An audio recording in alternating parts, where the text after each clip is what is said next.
بسم اللہ الرحمن الرحیم۔ حضرت عثمان رضی اللہ تعالیٰ عنہ نے فرمایا 5 لوگوں کو مرتے وقت تکلیف نہیں ہوگی۔ وہ 5 لوگ کون سے ہیں جاننے کے لیے ویڈیو کو آخر تک ضرور دیکھیے گا۔ نزا سے وقت مسلمان کو جو تکلیف ہوتی ہے اس پر اللہ رب العزت کی جانب سے نیکیاں عطا کی جاتی ہیں، جیسا کہ سنن ابن ماجہ میں روایت ہے۔ حضرت عائشہ رضی اللہ تعالیٰ عنہ سے مروی ہے کہ رسول اللہ صلی اللہ علیہ وآلہ وسلم نے ان کے پاس تشریف لائے اس حال میں کہ ان کے پاس ان کا کوئی قریبی رشتہ دار موت کی سختی میں مبتلا تھا۔ حضور اکرم صلی اللہ علیہ وآلہ وسلم نے مشاہدہ فرما کر حضرت عائشہ رضی اللہ تعالیٰ عنہ سے فرمایا اپنے رشتہ دار پر غمگین نہ ہو، اس لیے یہ اس کی نیکیاں ہیں۔ نیز حضرت عائشہ رضی اللہ تعالیٰ عنہ سے اس مضمون کی روایت ہے جب سے رسول اللہ صلی اللہ علیہ وآلہ وسلم کی وفات کی تکلیف میں دیکھی، آپ نے کسی مسلمان میت کی حالت نزا کی تکلیف کو اس کے حق میں برا نہیں سمجھتی۔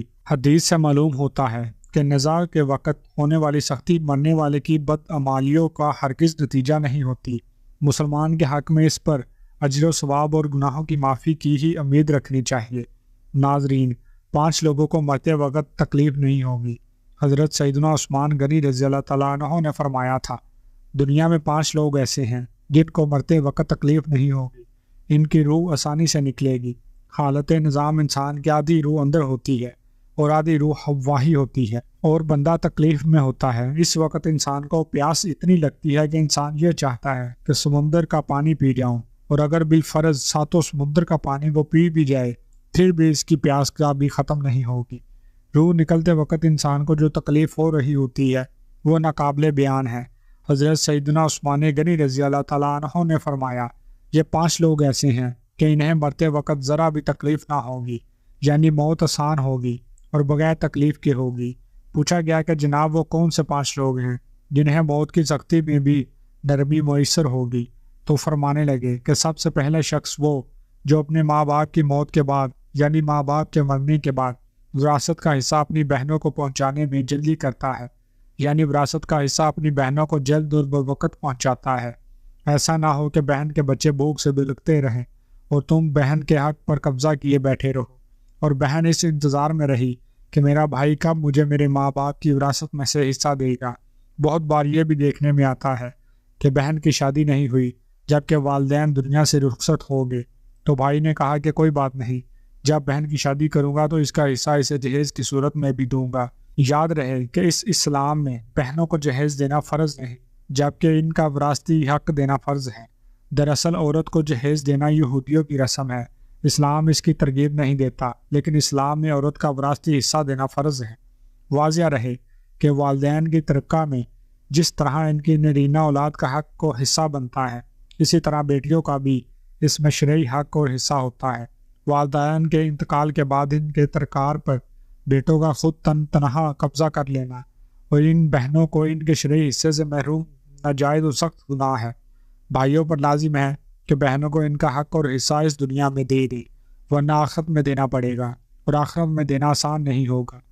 حدیث مبارکہ میں اس پر بڑی وعیدیں آئی ہیں۔ حضرت سعید بن زید رضی اللہ تعالیٰ عنہ فرماتے ہیں رسول اللہ صلی اللہ علیہ وآلہ وسلم نے فرمایا جو شخص کسی کی پالشت بھر زمین بھی آزاد ظلم دے گا، قیامت کے دن 7 زمینوں میں سے اتنی ہی زمین اس کے گلے میں توق کے طور پر ڈالی جائے گی۔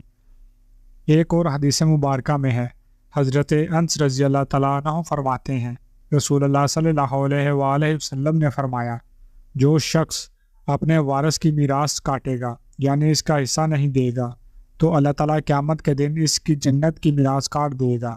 یاد رہے کہ جہیز کی رسم اسلام کی رسم نہیں بلکہ یہودی کی رسم ہے، اور اس کا بڑا نقصان ہے کہ جس طرح یہودی کی عورت کو بغیر جہیز کے کوئی شخص قبول نہیں کرتا تھا، اسی طرح آج اسلام میں بھی عورتوں کی شادیوں میں سب سے پہلے بڑی رکاوٹ جہیز ہے۔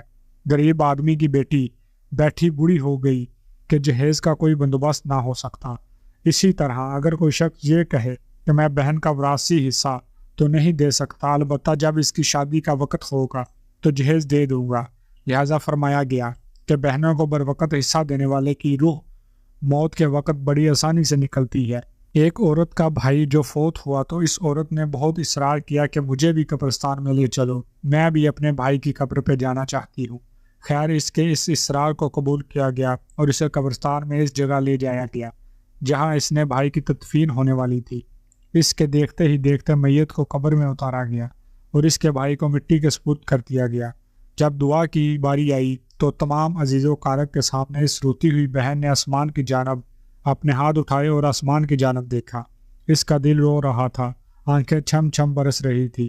اس نے ایک ایسی دعا کی کہ لوگوں کے مردہ ضمیر کو جگا دیا۔ روتی ہوئی بہن نے آسمان کی جانب دیکھ کر فرمایا کہ اے میرے مالک، اے انصاف کرنے والے، آج میرا بھی انصاف کر دے۔ رو رو کر کہنے لگی، میرے مالک تم میرے اس ظالم بھائی کو اپنی رحمت سے دور رکھنا، ایسے دور رکھنا جیسے اس نے میرے والدین کی وراثت سے مجھے دور رکھا ہے۔ میرے بچے بھوک سے بلکتے رہے لیکن اس ظالم کو میرے بچوں پر ذرا بھی ترس نہ آیا۔ میں اپنے بچوں کو حرام جانور کا گوشت کھلانے پر مجبور ہوئی۔ میرے بچوں نے بڑی ہی غربت کی زندگی گزاری ہے، جبکہ میرے اس ظالم بھائی کو کبھی بھی حیا نہ آئی، کبھی بھی رحم نہ آیا کہ میں اپنی بہنوں کی وراثت کا جو ان کا حق ہے اسے عطا کروں۔ اے میرے مالک تو آج انصاف کر دے، اور جس طرح سے اس نے میری وراثت کے حق سے مجھے دور رکھا ہے اسی طرح تو اسے اپنی رحمت سے دور کر دے۔ تو ناظرین، صرف ایک لمحے کے لیے دل پر ہاتھ رکھ کر یہ سوچو کہ جب تم اپنی بہنوں کو ان کی وراثت کا حق ادا نہیں کرو گے تو کیا تمہاری بہنیں تمہارے لیے مغفرت کی دعا کریں گی یا جہنم کی دعا کریں گی؟ بہن کے لیے ظالم بن کے مرو گے یا مظلوم بن کے؟ ناظرین، بہن کا حق کھانا ایسا ہے جیسے خنزیر کا گوشت کھانا۔ دوسرا وہ شخص جس کی روح مرتے وقت بڑی ہی آسانی سے نکلے گی، فرمایا کثرت سے صدقہ کرنے والا شخص، یعنی ایسا شخص جو اللہ اور رسول صلی اللہ علیہ وآلہ وسلم کی رضا کے لیے اپنے مال و دولت میں سے یوں صدقہ کرتا ہے کہ جب وہ اپنے ایک ہاتھ سے کسی کو دیکھتا ہے تو دوسرے ہاتھ کو پتہ بھی نہ چلے، یعنی دوسرا انسان وہ ہے جو کثرت سے صدقہ کرے گا تو اس کی موت کے وقت اس کی روح آسانی سے نکلے گی اور جان کنی عمل کے اس کے تکلیف دہ نہیں ہوگا۔ نمبر 3، ایسا انسان جو اپنی فیملی سے اچھا سلوک کرنے والا ہے، یعنی اپنے ماں باپ، بیوی بچوں اور بہن بھائیوں سے نرم دلی کا رویہ رکھنے والا ہے، اپنے بیوی بچوں سے پیار کرنے والا ہے، حلال کا لقمہ کما کر اپنی بیوی بچوں کی کفالت کرنے والا ہے۔ بزرگان دین فرماتے ہیں کہ جب رزق تنگ ہونے لگے تو دسترخوان کو وسیع کر لیا کرو، یعنی اپنے بیوی بچوں پر خرچ کرنا بھی صدقہ ہے، انہیں کھلانا پلانا صدقہ ہے۔ لہذا ایسا شخص جو اپنی فیملی پر خرچ کرتا ہو اور ان سے حسن سلوک کرتا ہو تو جب وہ دنیا سے رخصت ہوگا تو اس کی روح نکلنے میں آسانی ہوگی اور اسے کوئی تکلیف نہ ہوگی۔ اسی طرح حضرت عثمان غنی رضی اللہ تعالیٰ عنہ نے فرمایا، جو شخص یہ سوچ کر نماز ادا کرتا ہے کہ جو نماز وہ ادا کر رہا ہے وہ میرے نبی صلی اللہ علیہ وآلہ وسلم کی آنکھوں کی ٹھنڈک ہے، نماز دین کا ستون ہے، نماز مومن کی معراج ہے، اسلام اور کفر میں تفریق ہے، تو 5 وقت نمازی موت کے وقت کسی قسم کی سختی میں مبتلا نہ ہوگا۔ پھر فرمایا، 5واں وہ شخص ہے جو قرآن کی تلاوت کرتا ہے، یعنی خود بھی قرآن پڑھتا ہو اور دوسروں کو بھی قرآن سکھاتا ہو۔ پھر فرمایا، راتوں کی تنہائیوں میں اٹھ اٹھ کر قرآن پڑھا کروں اور قرآن پڑھتے وقت رویا کرو۔ فرمایا کہ اگر رونا نہ بھی آئے تو رونے کی کوشش کر لیا کرو۔ حضرت علی حجویری گنج بخش رحمۃ اللہ علیہ سے کسی نے پوچھا کہ حضرت اگر رونے کی کوشش بھی کریں اور پھر بھی رونا نہ آئے تو پھر کیا کریں؟ تو فرمایا کہ پھر اپنے مقدر پر رویا کرو۔ کیا تم اتنے سنگ دل ہو گئے ہو کہ تمہاری آنکھیں آنسو نہیں بہاتی؟ اللہ پاک سے دعا ہے کہ ہم سب مسلمانوں کی موت کے وقت کی سختیوں کو دور فرما کر ہمارا خاتمہ ایمان پر نصیب فرمائے، آمین ثم آمین۔ ناظرین، کمنٹس باکس میں اللہ کے 99 ناموں میں سے ایک نام ضرور ٹائپ کیجیے گا، اور ایسے مزید اسلامی معلوماتی ویڈیوز کو دیکھنے کے لیے اپنے اس چینل کو سبسکرائب کر لیجیے اور اس ویڈیو کو لائک اور شیئر ضرور کیجیے گا۔ جزاک اللہ۔